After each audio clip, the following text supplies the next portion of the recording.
Deutsch lernen durch Hören. Das Ding. Es ist Frühling. Die Sonne scheint. In den Gärten vor den Häusern blühen bunte Blumen. Emma sieht sich die Blumen lächelnd an. Sie hat gute Laune, weil sie heute frei hat und das Wetter so schön ist. Darum möchte sie in einem Café eine Tasse grünen Tee trinken und vielleicht auch ein Stück Kuchen essen. Aber dafür möchte Emma erst in die Speisekarte gucken, was für Kuchen es gibt. Sie wünscht sich ein großes Stück Erdbeerkuchen mit Sahne. Den isst sie am liebsten. Auf der Terrasse vor dem Café findet Emma einen freien Tisch in der Sonne. Als sie Platz genommen hat, schaut sie in die Speisekarte. Leider gibt es noch keinen Erdbeerkuchen, erst nächste Woche.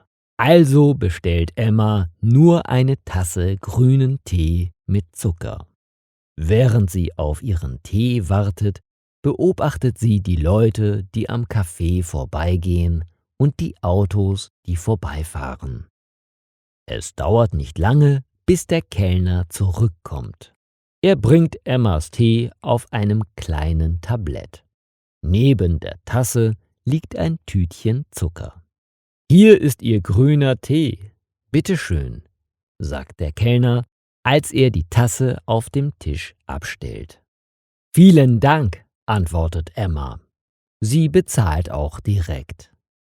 Plötzlich hört sie Lärm von der Straße. Es gab einen kleinen Unfall. Zum Glück wurde niemand verletzt. Alle Leute gucken zur Straße, bis die Polizei kommt und es wieder ruhig ist.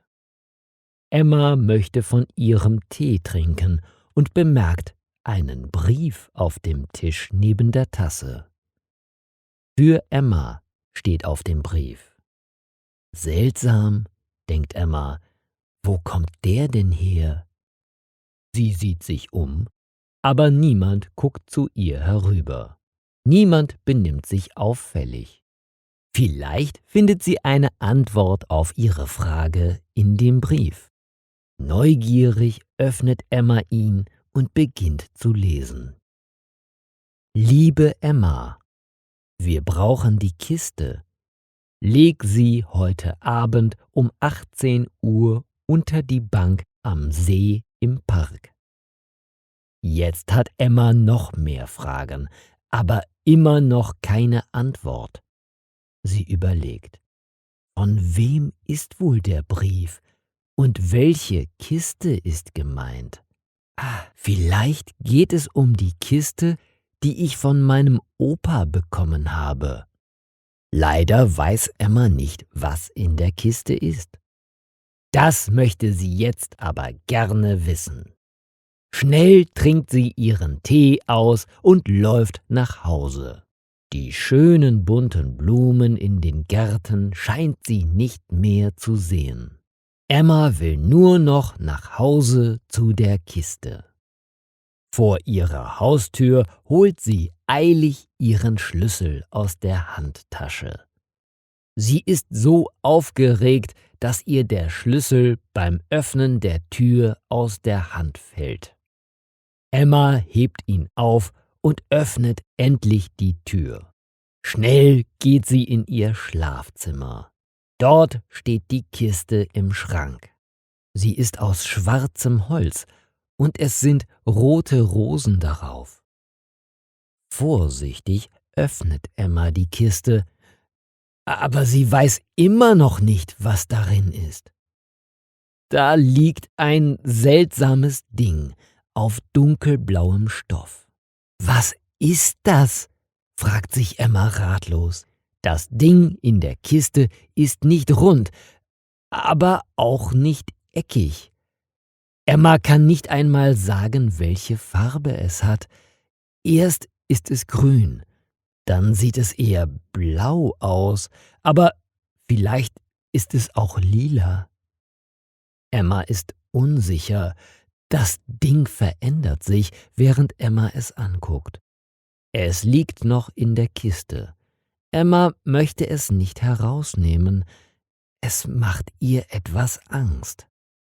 Wieder überlegt sie. Was ist das? Aber sie bekommt natürlich keine Antwort. Sie ist alleine in ihrer Wohnung.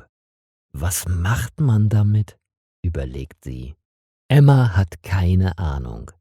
Das Ding sieht ganz anders aus als alles, was sie kennt. Sie hat viele Fragen im Kopf. Woraus besteht das Ding? Es ist glatt. Oder doch nicht? Jetzt sieht es rau aus. Ist da eine Taste? Was passiert, wenn man da drauf drückt? Vielleicht ist es eine Maschine, ein Gerät für... Ja, für was? Emma hat keine Idee. Ob das Ding gefährlich ist, fragt sie sich. Kann ich es den Leuten geben, die mir den Brief geschrieben haben, oder soll ich es lieber zur Polizei bringen? Ratlos sitzt Emma auf dem Bett. Sie schließt die Kiste wieder, weil sie das Ding nicht mehr sehen möchte. Es macht sie ganz verrückt. Was soll ich jetzt damit tun? Überlegt Emma. In den Park oder zur Polizei? Sie entscheidet sich für den Park. Ihre Neugier ist zu groß. Sie will wissen, wer die Leute sind, die die Kiste haben wollen. Kennt sie die Leute vielleicht? Schließlich kennen sie ihren Opa. Es dauert noch ein paar Stunden, bis es 18 Uhr ist. Emma weiß nicht, was sie in der Zeit machen soll. Sie kann nur an die Kiste und das Ding darin denken. Um nicht mehr daran denken zu müssen, putzt Emma erst die Küche, dann das Badezimmer und schließlich fegt sie den Flur. Nun ist es 17 Uhr und Emma geht mit der Kiste in der Handtasche zum Park. Sie fühlt sich nicht wohl mit dem Ding auf der Straße. Es sind so viele Leute unterwegs und Emma weiß immer noch nicht, was das Ding machen kann und ob es gefährlich ist. Im Park nimmt sie die Kiste aus der Handtasche. Sie steckt sie in eine weiße Tüte, bevor sie die Kiste unter die Bank legt. Denn die schwarze Kiste mit den roten Rosen darauf ist sehr auffällig. Als die Tüte unter der Bank liegt, versteckt Emma sich hinter einem Baum. Es ist noch nicht ganz 18 Uhr. Erst in 3 Minuten ist es soweit. Ungeduldig steht Emma hinter dem Baum. Sie beobachtet die Bank aufmerksam, aber niemand kommt ihr nahe.